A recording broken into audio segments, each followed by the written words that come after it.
Recently social মিডিয়ায় কিন্তু প্রায় একটা জায়গার খাবার ভাইরাল হচ্ছে। যাই হোক, সেখানে যাওয়া আমার পক্ষে কোনো রকমই পসিবল হচ্ছিল না দেখে ঝটপট জোম্যাটো থেকে অর্ডার করে নিয়েছিলাম। তার আগে চলো খাবারটা আনবক্স করি।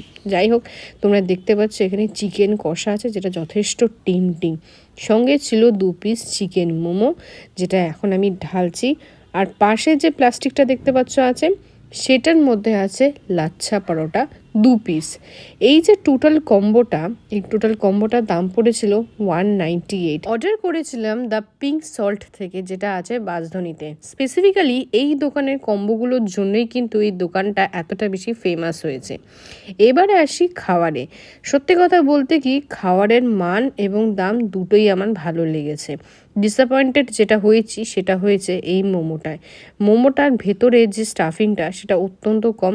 বাইরের যে পোর্শনটা, এই ময়দার ডালা যেটাকে বলা হয় একদম পাতি বাংলায়, সেটা কিন্তু অনেক পরিমাণে বেশি ছিল। এই মোমোটা যদি আমি বাদ দিই, অল ওভার যে খাওয়াটা, এই চিকেন কষা আর এই লাচ্ছা পরোটা দুর্দান্ত ছিল। নো ডাউট প্রচণ্ড পরিমাণে ভালো ছিল। তবে আমার ইচ্ছা আছে ভবিষ্যতে কোনো এক সময় এই দোকানে নিজে গিয়ে খাওয়া। তবে হ্যাঁ, দোকানে যদি নিজে গিয়ে খাই, অবশ্যই পুরো এনভায়রনমেন্ট সহ খাওয়া দাওয়া তোমাদের আমি দেখাবই।